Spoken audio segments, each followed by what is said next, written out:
오늘 지금 뉴자이언 9번째 계속 2주 전에 했던 말씀인데 또 계속 연이어서 진행하도록 하겠습니다. 스가랴 2장 10절에서 13절까지 말씀입니다. 같이 말씀 읽읍시다. 시작. 여호와의 말씀에 시온에 따라 노래하고 기뻐하라. 이는 내가 와서 내 가운데 머물 것임이라. 그날에 많은 나라가 여호와께 속하여 내 백성이 될 것이요 나는 내 가운데 머물리라. 내가 만군의 여호와께서 나를 내게 보내신 줄 알리라. 여호와께서 장차 유다를 거룩한 땅에서 자기 소유를 삼으시고 다시 예루살렘을 택하시리니 모든 육체가 여호와 앞에서 잠잠할 것은 여호와께서 그의 거룩한 처소에서 일어나심이니라 하라 하더라. 아멘. 네, 우리가 2주 전에 했기 때문에 잘 기억이 안 나시고 그래서 다시 한번 좀 2주 전에 했던 시온이 세워지게 됐을 때 일어나는 축복들, 지난 2주 전에는 세 가지를 우리가 같이 보았습니다. 그래서 시온은 영광스러운 것과 신비들이 풀어진다. 시온이 세워질 때. 그래서 시편 87편 1절, 2절, 3절이었죠. 그의 터전이 성산에 있으며 여호와께서 야곱의 모든 거처보다 시온의 문들을 사랑하시는도다. 여호와의 성이여 너를 가리켜 영광스럽다 말하는도다.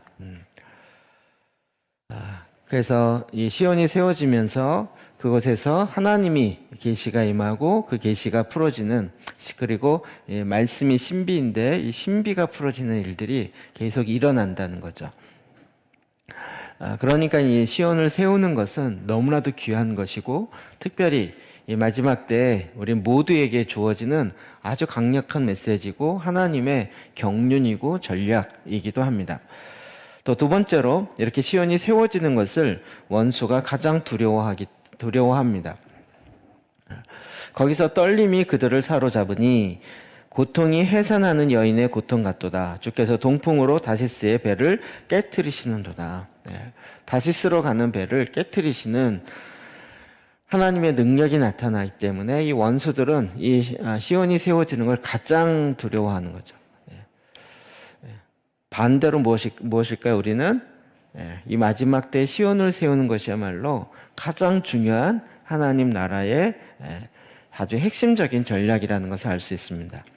또 세 번째로는 이 시온의 왕이 나타나서 그를 따르게 되는 거죠. 그래서 흑암에 앉은 백성이 큰 빛을 보았고 사망의 땅과 그늘에 앉은 자들에게 빛이 비치었도다 하였느니라. 그래서 이제 정말 그 왕을 따르는 일들이 이 시온이 세워지고 그 시온의 왕이 임함으로 이루어지는 하나님의 역사를 우리가 같이 보게 되었다는 것입니다. 자, 오늘은 그 뒤를 이어서 네 번째로 같이 좀 연결해 나가겠습니다. 자, 이 하나님의 나라의 매력들, 이렇게 시온이 세워지고 하나님 나라가 이루어지면서 그럼 이것이 하나님 나라가 요즘 우리가 새벽 기도 재단에 하는 것처럼 구약에 나타나는 하나님의 나라, 신약에 나타나는 하나님의 나라. 이제 오늘 구약 마지막 거하고 신약 첫 번째 거 새벽에 했었죠.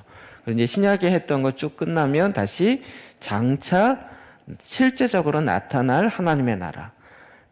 이렇게 하나님의 나라가 나타나는 양상이 세 가지죠. 그럼 이렇게 하나님의 나라가 나타나는 것을 통해서 우리가 어떠한 일이 일어나는지를 알 수 있는 것입니다. 자, 스가랴 2장 10절 우리가 오늘 읽었던 말씀입니다. 여호와의 말씀에 시온에 따라 노래하고 기뻐하라. 이는 내가 와서 내 가운데 머물 것입니다. 그렇죠? 시온 가운데 하나님이 머무신다는 거예요.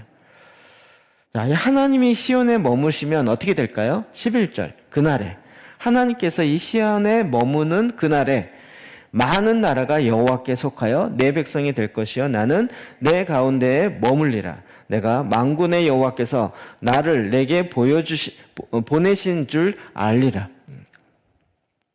여호와께 많은 나라가 속하게 되어지고 그곳에 하나님의 백성들이 이제 하나님께 속한 줄 알고 하나님 나라 백성으로 하나님 나라의 군대로 나오게 되는 거죠. 이것이 사실 오늘 열방 가운데 저희가 또 이렇게 일어난 것이 이 말씀의 결과이기도 하고, 그래서 12절 여호와께서 장차 유다를 거룩한 땅에서 자기 소유를 삼으시고 다시 예루살렘을 택하시리니, 다시 예루살렘을 택하신다는 거예요. 그러니까 첫 번째 시온을 택했던 다윗을 통해서 이루어진 것이 있지만, 그러나 또다시 예루살렘을 택하게 될 것이고 모든 육체가 여호와 앞에 잠잠할 것은 여호와께서 그의 거룩한 처소에서 일어나심이라 하라 하더라. 여호와께서 거룩한 처소에서 일어나신다. 하나님이 일어나신다. 여호와께서 일어나신다. 어떤 표현인지 아시죠? 스테반 집사님이 마지막 순교할 때 그때 주님이 그 보좌에서 일어나셨죠. 주님이 일어나신다. 이 얘기는 지금 주님이 행하신다라는 것이에요. 이 시온이 온전히 세워지게 될 때 그곳에 하나님께서 일어나세요. 하나님이 깨어나세요. 깨어난다는 표현이 조금 독특한데 하나님이 주무시고 계신다 이것이 아니라 하나님께 구하질 않아요. 하나님의 백성들이 자기가 백성인 줄은 알지만 하나님께 구하지 않고 계속 이방 우상들에게 구하고 우상을 섬기면서 거기다가 자기의 복을 구하고 있어요. 이게 참 안타까운 거죠. 정말 이게 지금 이렇게 돌이켜보면 넌센스도 이런 넌센스가 없는 상황인데 내 자녀인데 내 자녀가 아버지가 부족한 것도 아니고 아버지가 진짜 천지를 창조하신 하나님인데 내 그렇게 만든 자녀가 저 가짜를 아버지라고 얘기고 거기다 또 헐벗고 가난하게 만드는 그쪽에 가서 나에게 복을 좀 주세요라고 구걸하고 있어요. 그걸 보고 있는 하나님 아버지의 마음은 어떨까요? 무슨 상황인지 잘 그림이 안 그려지세요? 내 자녀인데 내가 줄 게 없어서가 아니라 줄 게 너무 많은데 그 자녀가 나에게 오는 것이 아니라 디리디리 가난하고 다 빼앗아가는 이 거짓되어진 부모라고 생각하는 헛된 우상에게 가서 거기다 대고 나에게 좀 복을 주세요라고 바라고 있어요. 부모의 입장에서 그게 어떨까요? 진짜 말이 안 되는 상황이죠. 그런데 이 시온이 세워지면서 주님이 그곳에 임하세요. 그리고 그곳에 드디어 하나님께서 이제 자녀들이 아버지에게 제대로 구하기 시작해요. 이것이 빗대어서 나타났던 신약의 사건이 있는데 마가복음 4장 35절에서 41절까지 나타나는 예수님께서 배를 건너실 때 주무시고 계신 상황. 그 갈릴리 바다죠. 거기에 풍랑이 일어나요. 그러니까 사람들이 예수님을 깨울 생각 안 하고 자기가 힘으로 그 풍랑을 헤치고 나가려고 그래요. 왜 그랬을까요? 왜 그랬을까요? 본인이 어부들 출신들이잖아요. 내가 너무 잘 알아. 이건 내가 할 수 있어. 그러니까 예수님께 이렇게 부탁을 드릴 생각 자체를 하질 못하는. 이게 지금 우리가 갖고 있는 영적인 상태라는 거예요. 그러니까 주님은 아무도 자기에게 요청을 해오지 않으니까 할 일이 없으세요. 그래서 주무시고 계세요. 그리고 문제가 지금 완전히 광풍이 일어나고 배가 깨지게 되는 이런 상황이 있는데도 불구하고 여전히 내 힘으로 해결해 보겠다고 그냥 모든 에너지를 다 써서 하지만 그래도 해결이 안 돼요. 그래서 마지막에 어떻게 하죠? 드디어 주님을 깨우는 거죠. 주여 우리가 죽게 된 것을 돌아보지 아니하시나이까. 그래서 주님이 깨어나셔서 일어나세요. 그리고 어떻게 하시죠? 바다야 잠잠하라. 그랬더니 바다가 잔잔했어. 와, 이거 영화도 이런 영화 없겠죠. 영화도 이거 애니메이션이나 처리할 수 있는 이 상황인 것 같아요. 사실 예수님이 이걸 몰랐을까요? 이 상황이 될 거라는 것을 몰랐을까요? 아무도 요청하지 않아요. 이게 또 중요한 원리가 있죠. 왜 그래요? 아시면 미리 알려주시지. 왜 그래요? 이 땅을 다스리고 이 땅에 대한 책임이 누구에게 있어요? 우리에게 맡기셨으니까요. 물론 우리 마음대로 하는 게 아니죠. 하나님이 정하신 하나님의 뜻과 하나님의 법으로 해야 되는 거죠. 하나님과 함께 그런데 우리가 그 하나님을 버려버리고 내 힘으로 하려고 하는 순간부터, 그러니까 13절에 모든 육체가 여호와 앞에서 잠잠할 것은, 모든 육체가 여호와 앞에서 잠잠할 것은, 우리가 이게 지금 이 방식이 변화돼야 된다고 제가 계속 얘기하죠. 인간의 방식이 아닌 하나님의 방식. 우리가 지금 트랜스포메이션 할 때 가장 큰 차이점이 뭐죠? 내가 열심히 일하는 것이 아니라 하나님으로 하여금 일할 수 있도록 우리가 그 여건을 만들면 된다는 거죠. 거꾸로인 거예요, 거꾸로. 자꾸 이제 내가 뭔가를 하려고 하니까 주님은 아무 할 일이 할 수가 없는 거예요. 그래서 제가 요 얘기 몇 번 했는데, 목사님들 만나서 우리가 지금 TK 하시는 목사님들 주로 이제 이 얘기가 유행어처럼 퍼지고 있어요. 아직 힘이 남아서 그래. 아직 힘이 남아서 그래. 자기가 이 배를 한번 구해 보겠다고 열심히 적고 있어요. 아직 힘이 남아서 그래. 그런데 말씀을 통해서 우리가 보면 알 수 있는 건, 우리는 여호와 앞에서 잠잠해. 하나님이 임하시고 하나님이 일하시면 내가 인간이 일하는 것보다 뭐 어마어마하게 문제 해결 그 자체가 딱 끝나는 거겠죠. 그런데 오늘날 우리가 너무 주님을 주무시게 만들고 있어요. 주님이 가만히, 거꾸로요. 주님 가만히 계세요? 우리가 할게요. 이렇게. 우리가 하나님 앞에 잠잠하고 하나님 일하십시오. 이렇게 됐어야 되는 건데, 이런 하나님이 일하심의 원리를 모르니까 자꾸 주님 가만히 계세요? 내가 할게요. 어떻게 주님이 이걸 다 하시겠어요? 우리가 하죠. 아유, 어르신이 이걸 왜 하시겠어요? 내가 다 하죠. 이런 거죠.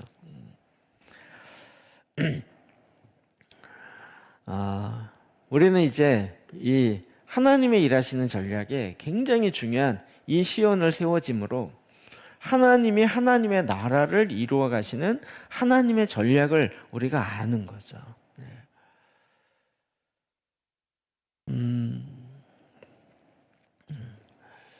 이것이 이제 정말 우리에게 있어서 너무 중요한 이 전략이 풀어지는 것이에요. 이것 앞에 11절에 보면 그날에 많은 나라가 여호와께 속하여 내 백성이 될 것이요. 많은 나라가 여호와께 속하겠다는. 할렐루야, 할렐루야. 이제는 우리가 좀 이게 좀 제가 표현하는 식의 표현인데, 대한민국의 한국 교회가요, 이제 좀 어깨 힘을 좀 빼야 돼요. 그렇지 않을까요? 어깨 힘을 빼야 돼요. 단시간 내에 가장 놀라운 부흥의 역사를 이루었다. 교회 성장을 이루었다. 이거에 대한 힘을 좀 빼야 돼요. 단시간 내에 가장 놀라운 교회 성장을 이뤘을지 모르지만 속이 비어있는 강정처럼 그런 게 너무 많거든요. 거품인 게 너무 많고. 이제 그것을 좀 빼야 돼요. 그리고 정말 올바른 신앙이 무엇이고 하나님께서 일하시는 이 삶의 하나님 나라가 이루어지는 이 패턴이 무엇인지를 우리는 말씀을 통해서 다시 정확하게 찾고 그 말씀의 하나님의 방식대로 나아가야 되는 거죠. 이 일의 가장 큰 핵심은 무엇입니까? 자, 스가랴 2장 9절입니다. 같이 읽어볼까요? 시작. 시온에 따라 크게 기뻐할지어다. 예루살렘에 따라 즐거이 부를지어다. 보라, 내 왕이 내게 임하시나니 그는 공의로우시며 구원을 베푸시며 겸손하여서 나귀를 타시나니 나귀의 작은 것 곧 나귀 새끼니라. 계속 위에도 그렇고 아래도 있고 시온에 따라 기뻐하라, 크게 기뻐하라, 계속 이야기해요. 즐거이 부를지어다. 왜 그런가? 시온이 세워진 것뿐만 아니라 시온의 딸이잖아요. 그 시온의 딸들이 이제 누구를 기뻐하는 거예요? 내 왕이 내게 임하시나니. 왕이 임하신다. 시온의 딸 가운데 왕이 임하세요. 그 왕은 어떤 왕입니까? 그는 공의로우시며 구원을 베푸시며 겸손하여서 나귀를 타시나니 나귀는 작은 것 곧 나귀 새끼니라. 말씀 딱 생각나는 거 있죠?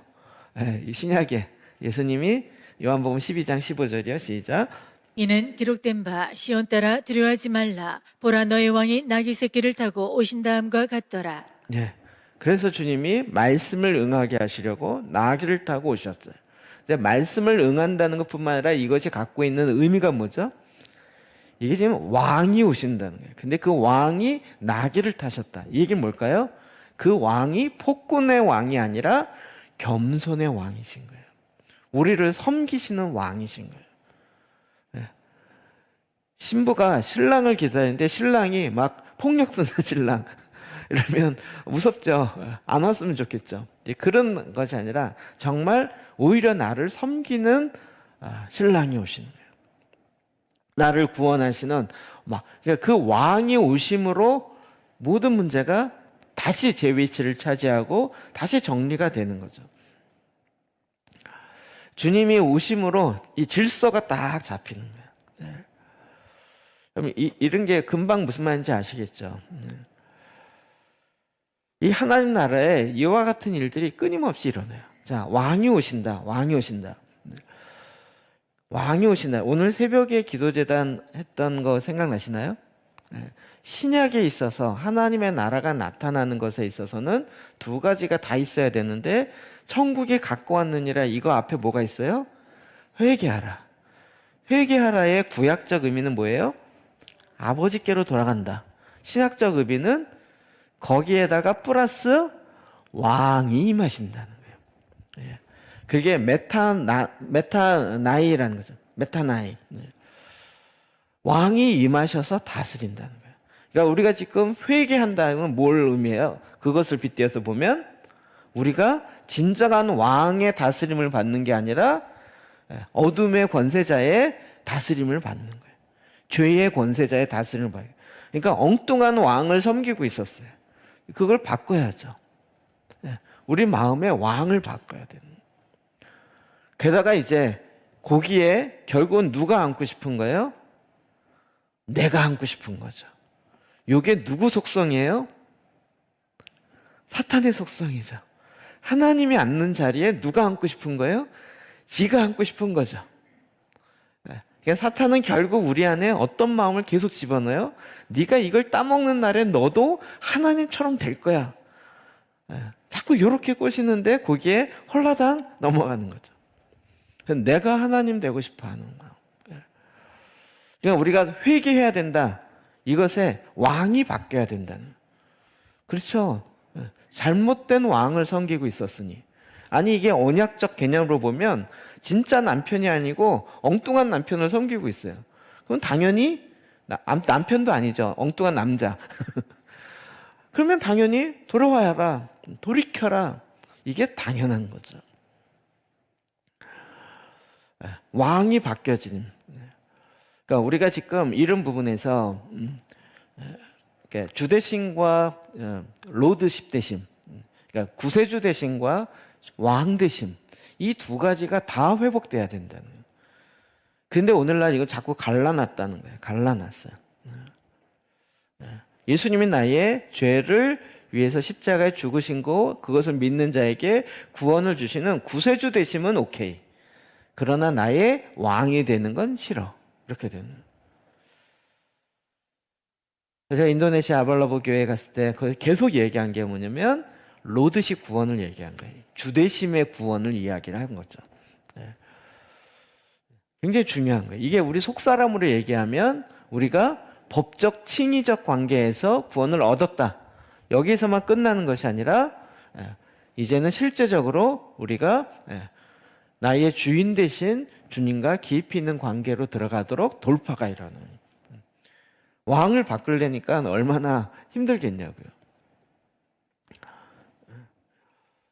그러나 그 왕은 겸손의 왕이신 거예요. 우리의 모든 걸 아시고 우리 가운데 이제 오히려 바다를 향하여 잠잠케 하시는 하나님의 역사를 우리 가운데 보여주시는 거죠. 이게 무엇으로 되는 거예요? 시온이 세워짐으로. 주님이 시온이 세워져야 왕으로서 오시는 거잖아요. 연결되시죠? 그러니까 내 마음에서도 주님 오세요 오세요 그런데 내 마음에 계속 다른 우상을 섬기고 있어요. 그러면서 주님 오세요, 오셔서 도와주세요. 그러면 주님이 뭐라 그러실까요? 이거 제식 농담이에요. 야, 네가 다른 데 도움 받고 있는 거 그거 먼저 끊어. 그거 끊어야 내가 가서 돕지. 그러지 않겠냐고요. 근데 이쪽도 잡고 뒤에다 숨기고 있고 주님 도와주세요. 그러면 주님 있고 야 뒤에 잡고 있는 건 뭐냐? 그러면 아유 그건 왜 보세요 주님. 우린 이런 식인 거예요. 그러나 주님의 통치가 온전히 이루어질 때 내가 왕의 자리에서 내려오면 끝인 것 같은데 그때부터 시작해서 하나님의 나라가 제대로 세워지기 시작하는 거예요. 그럼 이제 이 왕대심의 온전한 이 자리에 들어가는 것은 이건 더 이상 뭐랄까요? 더 이상 이렇게 달래서 될 일이 아닌 것 같아요. 좋게 좋게 얘기해서 왕으로 빨리 모시세요 이렇게 될 문제가 아닌 거예요. 왜 돌파라고 그랬을까요? 그것을 돌파하는 일이 일어나야 된다. 강력하게 거기에 진을 치고 이건 내 것이고 여인 내가 왕이다라고 주장하는 악의 영의 실제적인 일들이 있는 거예요. 근데 그것을 내 힘으로 이길 수가 없다는 거죠. 여기서 이제 이것을 경험한 사람과 경험하지 않은 사람. 저희가 사실 이번 주일부터 교회적으로 주일날 파격적으로 주일 예배도 드리지만 이제 스쿨 안 하신 분을 위해서 따로 다른 공간에서 온라인으로 스쿨을 이제 셀별로 진행하기로 했어요. 하다 보니까 꽤 인원이 많아졌어요. 안 하신 분이 꽤 되고 안 하신 걸 뭐라 그런 게 아니고요. 근데 이제 이 스쿨을 할 때 특히 성경 읽기 할 때 제일 첫 번째 부닥치는 난관은 뭐냐면요. 너무 바빠서 성경 읽을 시간이 없다는 거예요. 근데 여러분 그 일을 지금 계속 달고 있는 거거든요. 10년째, 20년째, 30년째. 결국 성경을 못 읽겠다는 거예요. 못 이길 수밖에 없는 상황이라고 자꾸 이야기를 하는 것에 불과한 거죠. 결국 우리는 그것을 돌파해야 돼요. 삶을 바꾸든지 잠을 줄이든지 무엇인가 하나를 포기하든지 그렇게 하지 않고는 돌파가 안 일어나요. 시간이 많이 나면 성경 읽을게요. 이래 갖고 될까요? 시간이 많이 나는 날이 있을까요? 내 평생에 그런 날이 있을까요?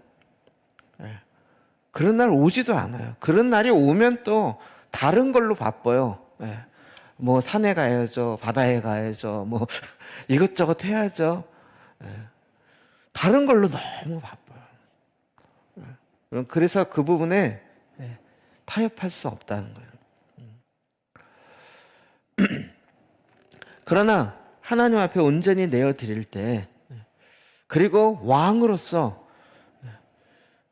주님의 통치가 들어오기 시작하는 순간부터 우리 안에 하나님의 나라가 왕이 바뀜으로 하나님의 나라가 이제 제대로 세워지기 시작해요. 하나님의 나라가 너무 추상적이다 이렇게 많이 얘기하는데요. 그건 뭐냐면 주인이 예수님이고 예수님이 원하시는 대로 하기 시작한다는 거예요. 그러면 내가 그동안 쓸데없이 시간 낭비하고 이런 것들이 하나씩 끊어지기 시작하는 거예요. 그게 굉장히 아쉬워하고 나 이거 못 끊겠어 이런 거 주님이 끊어주시는데 사실은 본인이 잡고 있어요. 본인이 이거 끊고 싫은데요. 좀 계속 하면 안 돼. 그거 재밌는데 이거 좋은데 이러고 본인이 잡고 있는 거예요. 그러나 메시아이신 예수 그리스도께서 내 마음의 왕으로 오시는 것. 여기서부터 시작해서 시온이 실제적으로 나타나는 양상으로 들어가기 시작할 때 주님은 우리에게 겸손의 왕으로 나귀 새끼를 타고 오시는 겸손의 왕으로 오셔서 거기에서부터 시작하여 하나님의 경륜이 하늘에서 이루어진 하나님의 뜻이 내 안에 풀어지기 시작하는 그리고 이제 이 시온의 거처가 제대로 자리를 잡게 되는 거죠. 우리가 많이 이야기했던 그 안토니우스의 이야기요. 그, 그 알렉산드리아 중심의 곱틱 정교회에서 사실 지금 그렇게 부르지 그때는 그렇게 부르지 않았죠. 그냥 알렉산드리아에 크리스찬이 많이 있었는데 그곳에 이단이 나타나는 예수 그리스도의 신성과 인성, 양성 우리가 다 인정하는데 그쪽에 그 중에 한쪽만 인정하는 그렇게 많은 사람들이 와서 그 이단을 이길 수가 없으니까 와서 좀 문제를 해결해 달라. 이 안토니우스 이분이 나중에 계속 안 내려가다 주님이 말씀하실 때 자기의 동굴을 떠나서 그 이단이 많았던 알렉산드리아에 딱 들어가는 순간 이미 많은 우상 숭배자들이 떠나가고요. 어둠의 영들이 떠나가고 막 영적 전쟁하면서 악한 영들은 떠나갈지어다 이러지 않아도 주님의 임재로 가득 있는 그분이 딱 가니까 그분의 임재로 말미암아 그것이 이미 정리가 돼 있는 거예요. 그러면 빛이 임하면서 어둠은 떠나가라 하고 임하시나요? 빛이? 그냥 임하면 자연스럽게 어둠은 사라질 수밖에 없는.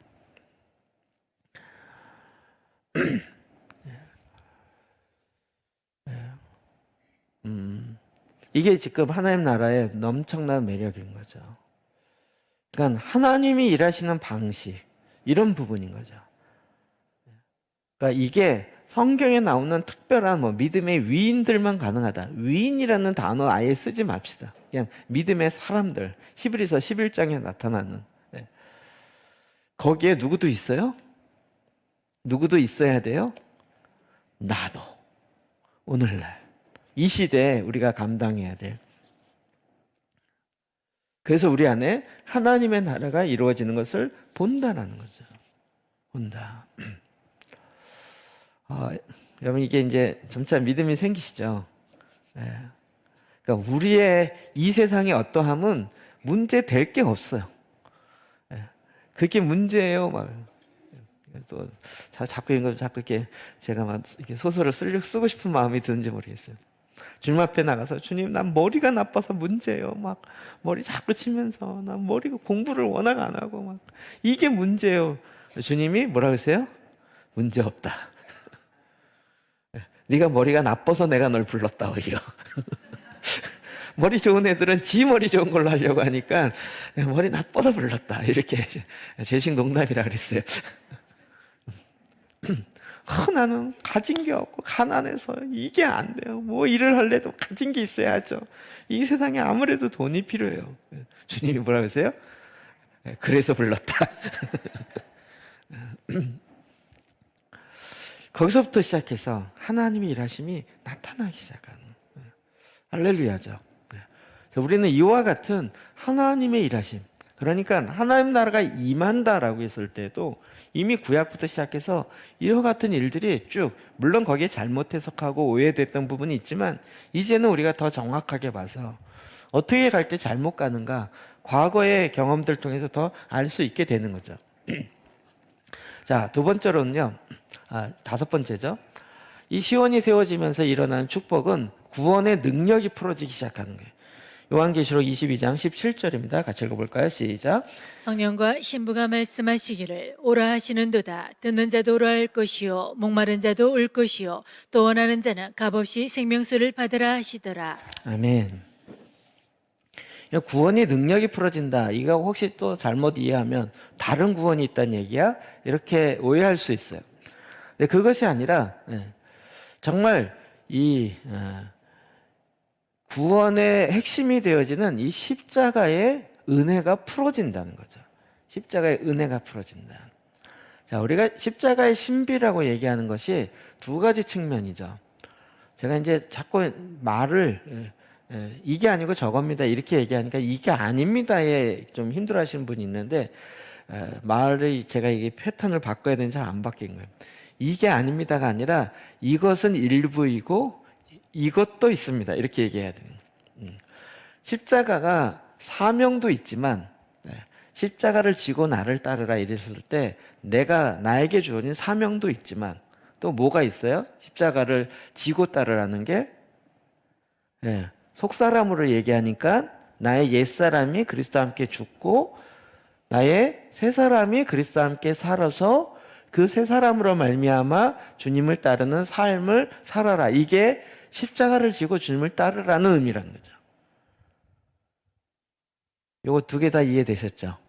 그러니까 내 사명을 십자가를 질 수 있나 뭐 이런 것부터 시작해서 근데 십자가 안 지면 큰일 나요. 속사람으로 얘기하면 옛사람 안 죽고 어떻게 주님을 따르겠어요? 그렇지 않나요? 제가 이걸 워낙 강조하려고 하다 보니까 십자가는 사명이 아니에요 막 이렇게 얘기했는데 사명만 얘기하는 것이 아니고 십자가를 지지 않고 십자가 없이 우리가 어떻게 속사람이 성장하고 십자가의 이 속사람의 신비가 풀어지지 않고 어떻게 그리스도의 장성한 분량이 이르러서 우리의 거듭난 새 영으로 말미암아 주님과 함께 가는 그 삶을 살아가겠냐고요. 우리가 아까 시편 계속 읽으면 119편 읽으면서도 고난이 나에게 유익입니다. 왜냐하면 고난을 통해서 난 율법을 배우기 때문에 말씀을 배우기 때문에. 자, 여러분 고난이 오는 거랑 말씀을 배우는 거랑 둘 중에 하나를 택하라면 여러분 어떤 걸 택하겠어요? 고난이 안 오는 거랑 고난이 안 오는데 말씀도 몰라 이거랑 고난이 오는데 말씀을 알아 이거랑 둘 중에 하나를 택하라면 고난도 안 오고 말씀도 알고 이걸 또 원하시는 거죠. 이런 사악한 마음을 우리가 그렇게 선하지 않다는 거.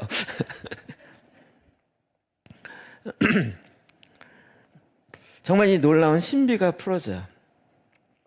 그래서 주님께 가니까 거기에 십자가에 죽는 것도 있지만 그러나 그 죽고 난 다음에 새 생명이 자라나가며 이런 걸 통해서 생수의 강이 터지기 시작하고 목마른 자들이 막 거기서 그 물을 먹기 시작하고 그 생명수를 엄청나게 받기 시작해요.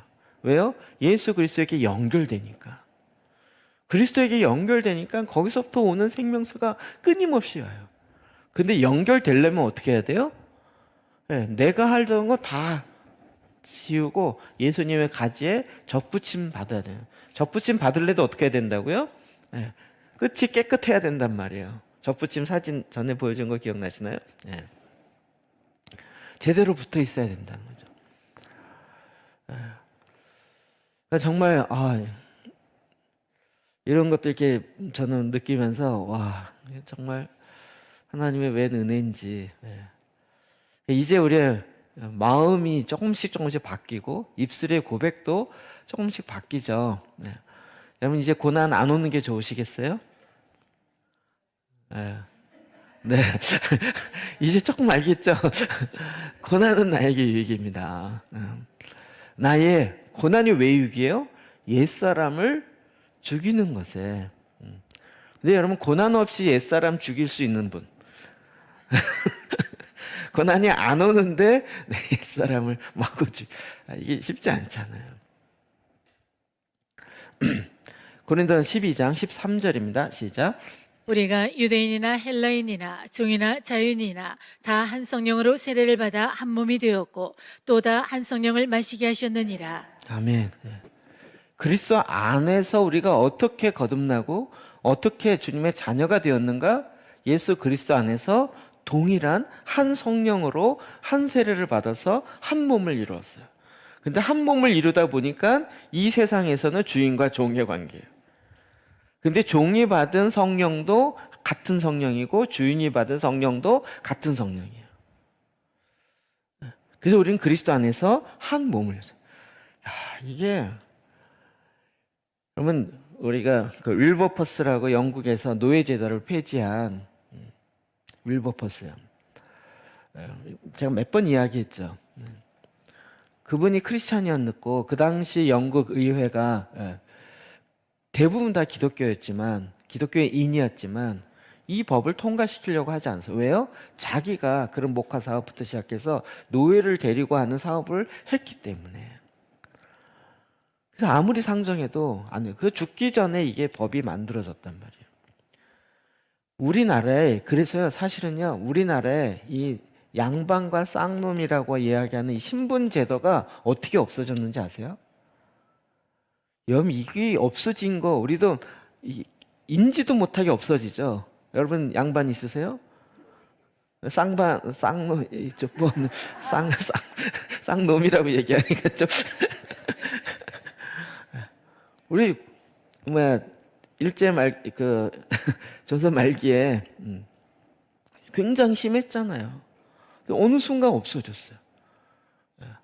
근데 없어진 게 아니라 여러분 딱 이게 이 신분 제도를 폐지하고 이거 하나만 하더라도요 수십 년 수백 년 걸리고 엄청난 피해 싸움이 일어나는 프랑스 시민혁명 같은 경우는 진짜 엄청난 시민의 그 피가 흘려졌던 그런 논쟁들 싸움이에요 실제적인. 근데 우리는 훅 없어졌죠. 그게 뭐예요? 그게 이승만 대통령이 했던 공 중에 하나라고 아무도 인정 안 하지만 최근에 발견한 거잖아요. 최근에 토지제도.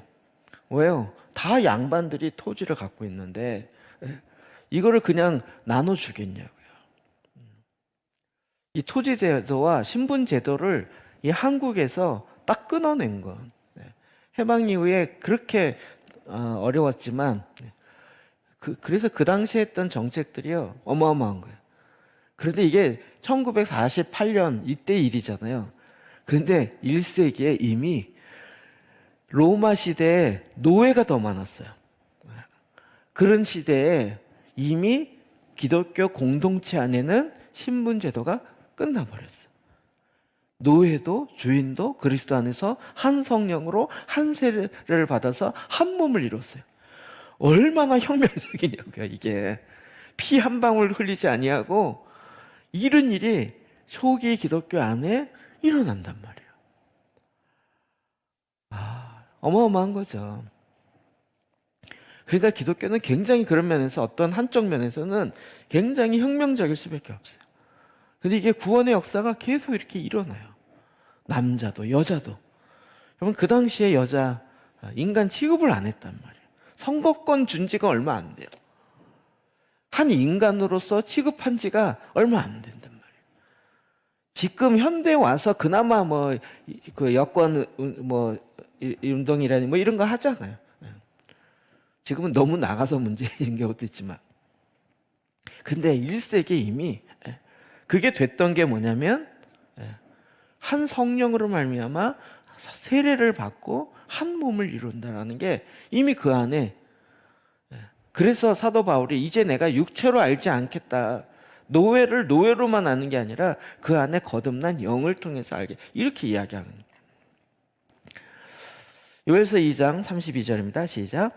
누구든지 여호와의 이름을 부르는 자는 구원을 얻으리니 이는 나 여호와의 말대로 시온산과 예루살렘에서 피할 자가 있을 것이며 남은 자 중에 나 여호와의 부름을 받을 자가 있을 것임이니라. 아멘. 남은 자 중에 여호와의 부름을 받을 자가, 주의 이름을 부르는 자는 구원을 얻으리라. 이게 우리는 자꾸 영지주의적인 구원론에 빠지다 보니까 구원받는데 내 영만 구원받는다. 자꾸 이렇게 생각하죠. 영만.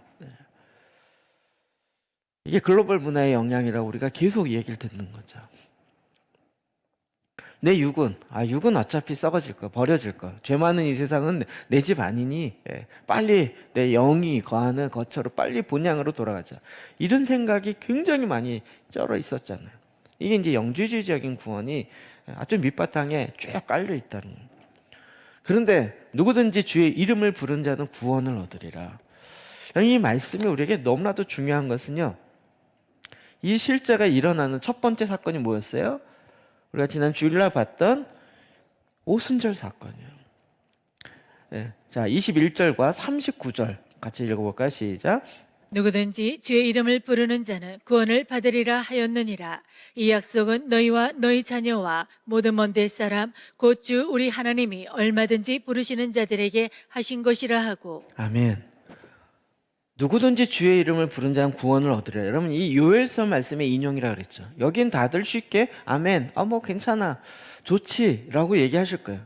근데 이렇게 된 근거가 뭐냐면 39절에 딱 넘어가면 이 약속은 그 앞에 2개, 3개를 더 인용을 해요. 근데 그것뿐만 아니라 이와 같은 약속은 너희와 너희 자녀와 모든 먼데 사람, 먼데 사람이라고 표현했지만 사실은 누구예요? 이방이요. 곧 우리 하나님이 얼마든지 부르시는 자들에게 하신 것이라는 거예요. 그 이방인 가운데 누가 있는 거예요? 내가 있는 거잖아요. 근데 우리는 이거 우리는 보기에 너무 당연한 것 같지만 실제 오순절 사건이 일어났던 그 당시로 들어가 보면 여러분 그 당시에 이미 어떻게 돼 있었어요? 유대교와 이스라엘의 문화 속에 이방인은 어떻게 돼 있어요? 같이 식사도 못하게 돼 있는 거죠. 이방인의 구원에 대해서는 논의할 대상 자체가 아니에요. 오죽하면 이방인은 지옥의 불쏘시개로 쓰려고 하나님 만들었다. 이런 얘기를 그냥 공공연하게 그들 사회에 써 있어요. 아예 율법주의적으로 이방인과 같이 식사를 해서는 안 된다 이렇게 돼 있어요. 그러니까 베드로도 식사하다가 나중에 유대인들과 쓱 일어나서 몰래 갔다는 거잖아요.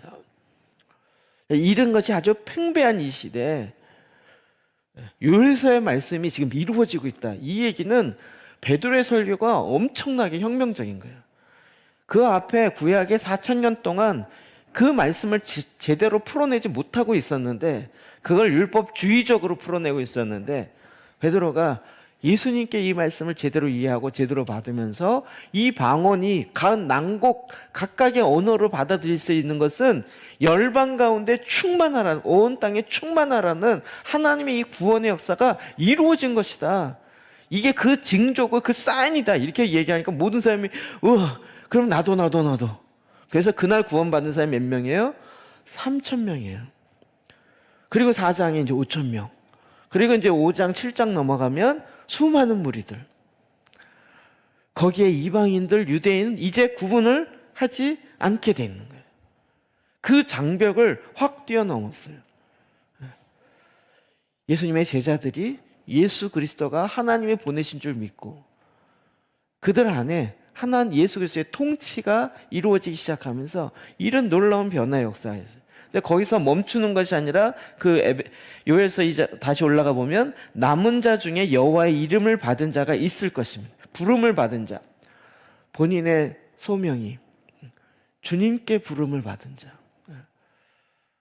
우리가 그냥 정말 약간 표현이 그런데 죄의 노예였다가 여기서 나를 구원해 준 것만 해도 너무 감사한데 여기서 끝나지 않고 나에게 주님이 동역자 삼으시고 너무나도 중요한 화평케 하는 직책을 우리에게 맡기시고, 이거 다 일반적 부르심이요, 제사장의 부르심을 우리에게 맡기시고 왕같은 제사장으로 우리에게도 이 땅에 하나님의 나라가 이루어지도록, 이 땅에 주님으로 충만케 되어지도록, 성령으로 충만케 되어지도록 이 일을 우리에게 맡기셨어요.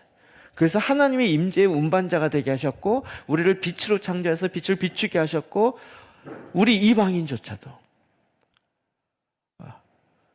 이런 일들이 구원의 역사가 이루어지기 시작했다는,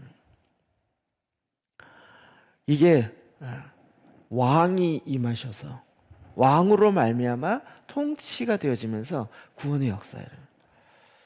제가 이제 우리가 얘기하는 전도의 개념을 많이 바꿨다고 얘기했죠. 교회 나오게 하는 게 전도가 아니라 이제는 더 정확하게 얘기한다면 하나님의 형상이 회복되어지는 거예요. 예수님을 영접했습니다. 여기서 끝나는 게 아니라 그게 시작이고, 그때부터 시작하여 그의 안에 그리스도의 형상이 회복되어지는 것까지 구원의 능력이 풀어지는 거예요. 그러니까 이 시온이 세워지는 게 얼마나 중요하냐는 거예요. 시온이 세워지는 거예요.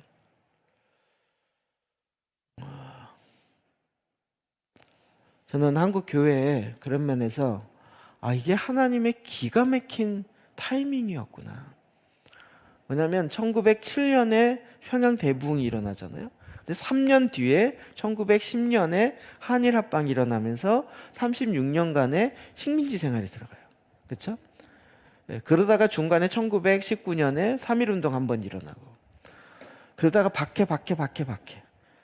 그러니까 부흥의 역사 일어나면서 그때 백만 구령 운동 뭐 이러면서 쫙 복음을 증거하고 막 이런 일이 막 일어나는데 고난이 쫙 와요. 고난은 뭐라고요?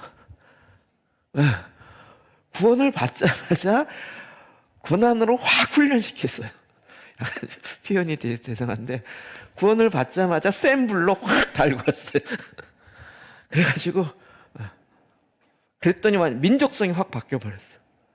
36년 동안의 고난 가운데 민족성이 바뀌어버렸어요. 그리고 이제 전혀 새로운 종족처럼 대한민국이 특이한 종족으로 나타나기 시작했어요.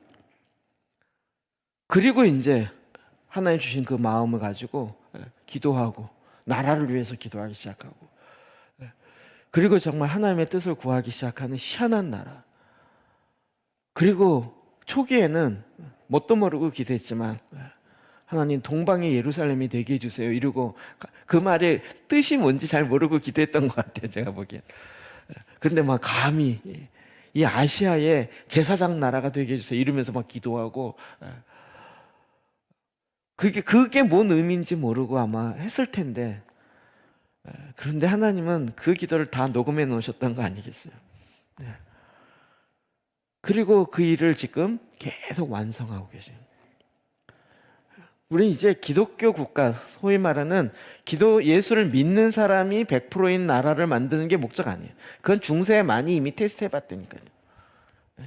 그것이 아니라 그리스도의 형상이 회복되어서 열방을 향한 하나님의 나라가 온전히 이루어지는 것에 겸손한 다스림을 회복할 줄 아는, 하나님의 성품에 참여해서 하나님이 주시는 권력으로 다스림의 권세로 폭군이 되는 게 아니라 중세처럼 정말 나귀를 타신 예수 그리스도와 같이 겸손의 다스림으로, 섬기는 다스림으로 온 열방을 섬기는 그 일에 우리를 부르심 받는 이 구원의 역사가 우리 가운데 이렇게 풀어지는, 지금 약간 정신 못 차리고 있는데 이것도 이제 또 하나의 훈련이라고 봐요. 그렇지 않을까요? 저희가 지금 이렇게 온라인으로 스쿨하고 지금 뭐 하다 보니까 저희가 더 바빠졌죠. 수요일 날 또 온라인으로 이거 하죠. 목요일 날 온라인 스쿨 하죠. 또 토요일 날 또 온라인 북스터디 또 하나 생겼죠. 근데 왜 이렇게 하려 그러세요?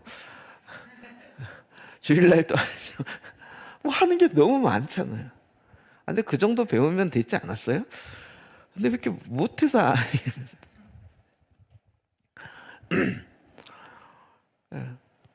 지금 약간 어떻게 보면 예배 못 드리고 뭐 못하고 이럴지 모르지만 우린 지금 할 게 너무 많아요. 그렇죠? 그리고 이때 막 부지런히 준비하는 거죠. 더 큰 하나님의 구원의 역사들을 하나님이 일으키시라고 또 소망하고 주님이 그렇게 말씀하시고 하니까 기대하는 거죠. 기대하는. 근데 그 사인이 너무 맞아 들어가는 것 같아요.